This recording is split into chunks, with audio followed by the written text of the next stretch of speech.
On today's Minute Apes, dead ape, dead ape, dead ape, dead ape, dead ape, dead ape, dead ape.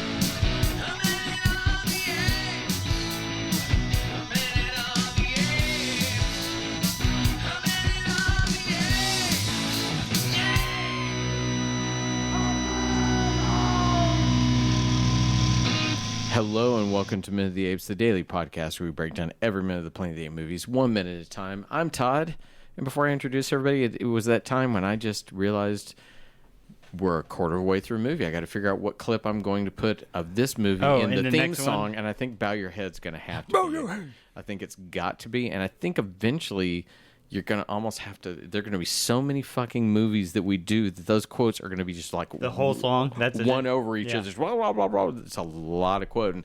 That's Sean. That's Richard. How are you boys on this Thursday? I'd always heard that song is Dead Ant, Dead Ant, Dead Ant, because you squish an ant. But anyway, right? That's I was. Do you know where the Lone Ranger takes his garbage?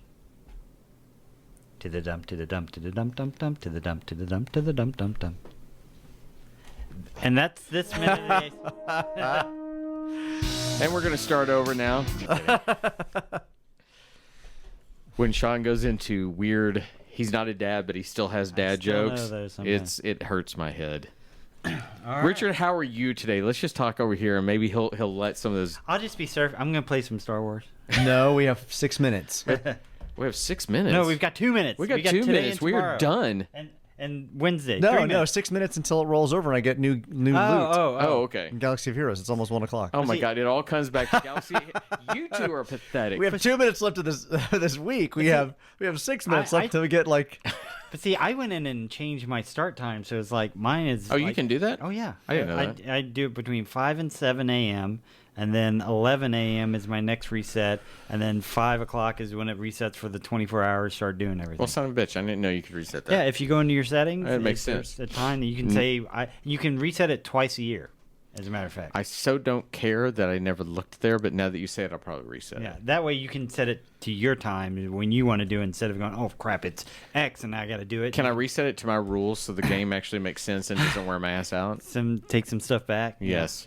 Yeah. Okay, that's our Star Wars Galaxy Heroes talk. We are up to, what are we at, minute 39? It's a Thursday. Sean, tell us what's going on in minute 39. All right, we're going to start minute 39 with Roth beating some meat and ends with Chris and Estella hugging. You loved when you came up with Roth beating some meat. Can I get a towel? No, you can't. You have to sit in the goo. Here it comes, minute 39. Tim Burton beating meat, Planet of the Apes.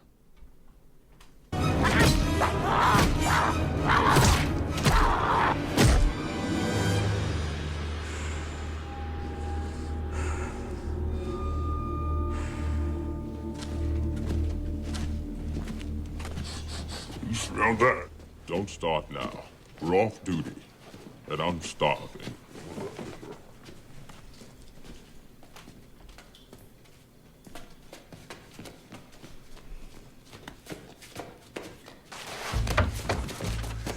You're hurt.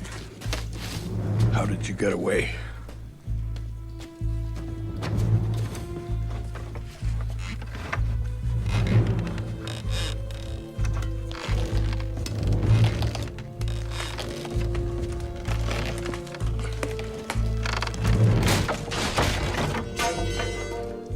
Who are you?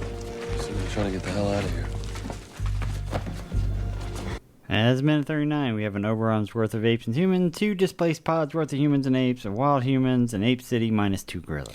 We begin visually with Thade beating the meat inside the swampy area, having a wonderful shot as he looks up, moonlit behind.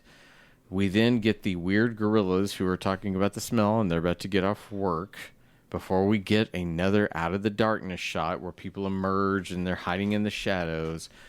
We see Marky Mark, Estella, and our bald house human walk along to get the writer of Me and Bobby McGee out of a cage. I'm doing as many odd, arbitrary references as I can. We then see Leo using the tricks of leverage to open a cage, and then we see them come out and embrace, and that is it visually. I see where you want to go. I'm not going to take you there yet. We are watching Thade beat the fuck out of these gorillas in the swamp. Right. Look, again, there's no faulting what Tim Roth's bringing to this. There is true hostility. There's true anger. There is fear in his eyes. All of it. Everything you need of somebody that's been driven to the point that they're willing to kill to protect something. We get that he's protecting something. He walks back into the same moonlight and looks up and away as if Very he's little disheveled. and he's not like his hair's a little upset, but he himself is just like I just did a job. Yeah, and then we cut across to two gorillas coming down. Real quick, I put if this were a mystery, he would have left one of the glaives in their back, and then later on somebody would have found it and pointed the fingers at him because it would have had his name on it or something. But no, that's gonna happen. So then we see these two gorillas walking along another cage area, shuffling along, and we get, do you smell that? We're off duty.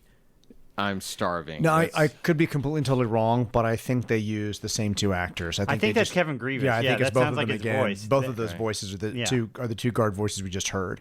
So I think they just kind of redressed them, quickly pulled off the helmets and threw the little puff jacket on them, and because it does sound like Kevin Grievous. it's not necessary.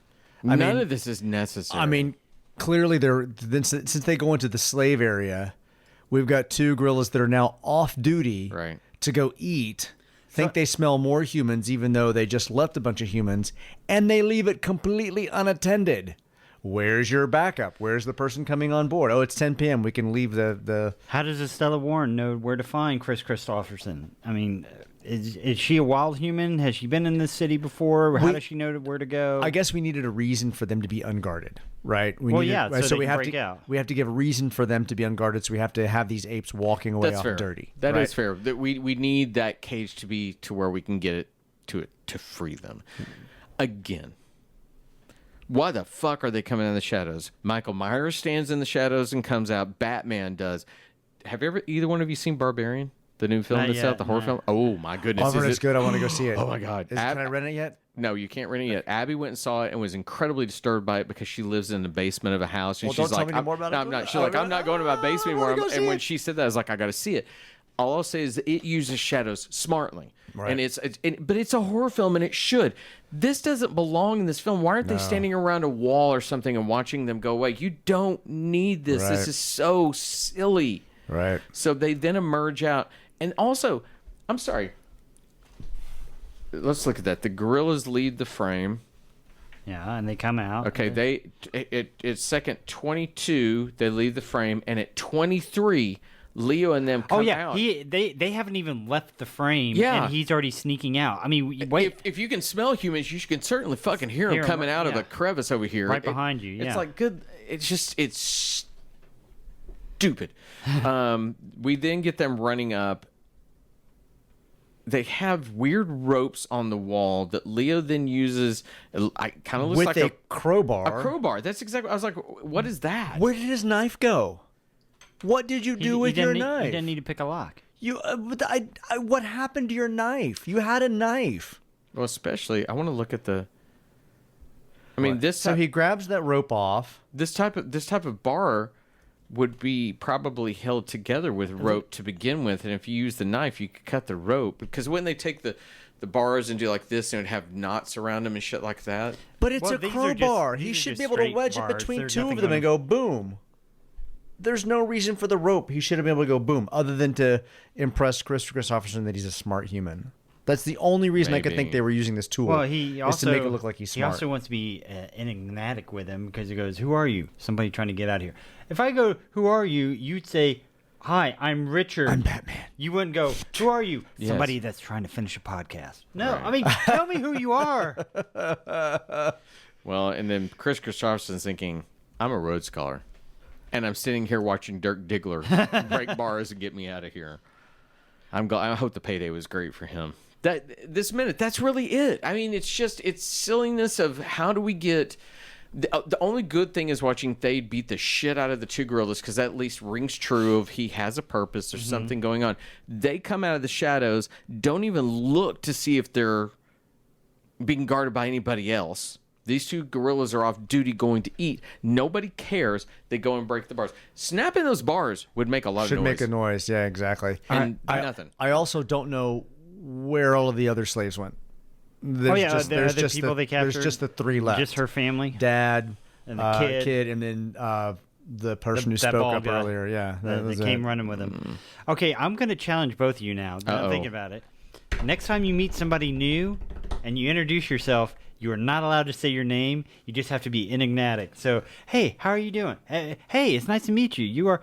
I'm just somebody trying to get through this party. And that's all. You don't say. Okay. You never tell them your name and see how long you can get away with just. And when I send you a selfie, I'm doing like this. And it's gonna be a party behind me. And I said to them, I am somebody trying to get this party over with. Hey. Somebody comes in at CrossFit for the first time. Yeah. Hey, what's your name? I'm just the coach here on duty right now. I'm getting you to this class. I'm just a guy who coaches. I'm just sweating my ass off. Can you imagine how people would just think you're a fucking asshole for doing that? Yeah. Just tell me your name. It just reeks of straight bro writers wanting to make this guy cool. Just guy trying and to not get actually doing anything with this character. Well, it's almost like they thought, okay, we hired Marky Mark. We have to have at least Marky Mark type replies at some point, and that's when they went, we're going to put in here, I'm just a guy trying to get out. Trying to get home. What a God almighty, that's bad. Yeah. Anyway, they let them out. Everybody else apparently has disappeared. I have no idea why Bald House guy is still following them. Why he them. decided I'd be like, if I were Marky Mark, I'm like, hey, you're free. Bye. I'm on a job. I can't feed you. I'm going to my pod. I got my own mouth to feed. I don't need to take care of you. Well, don't you have family? I got a Stella Warren right here with me. I don't need you. Come on. Yeah. Don't cock block me. It always comes back to that, doesn't it? But I'd be wondering why he was still around. Yeah. Like I would need some dialogue.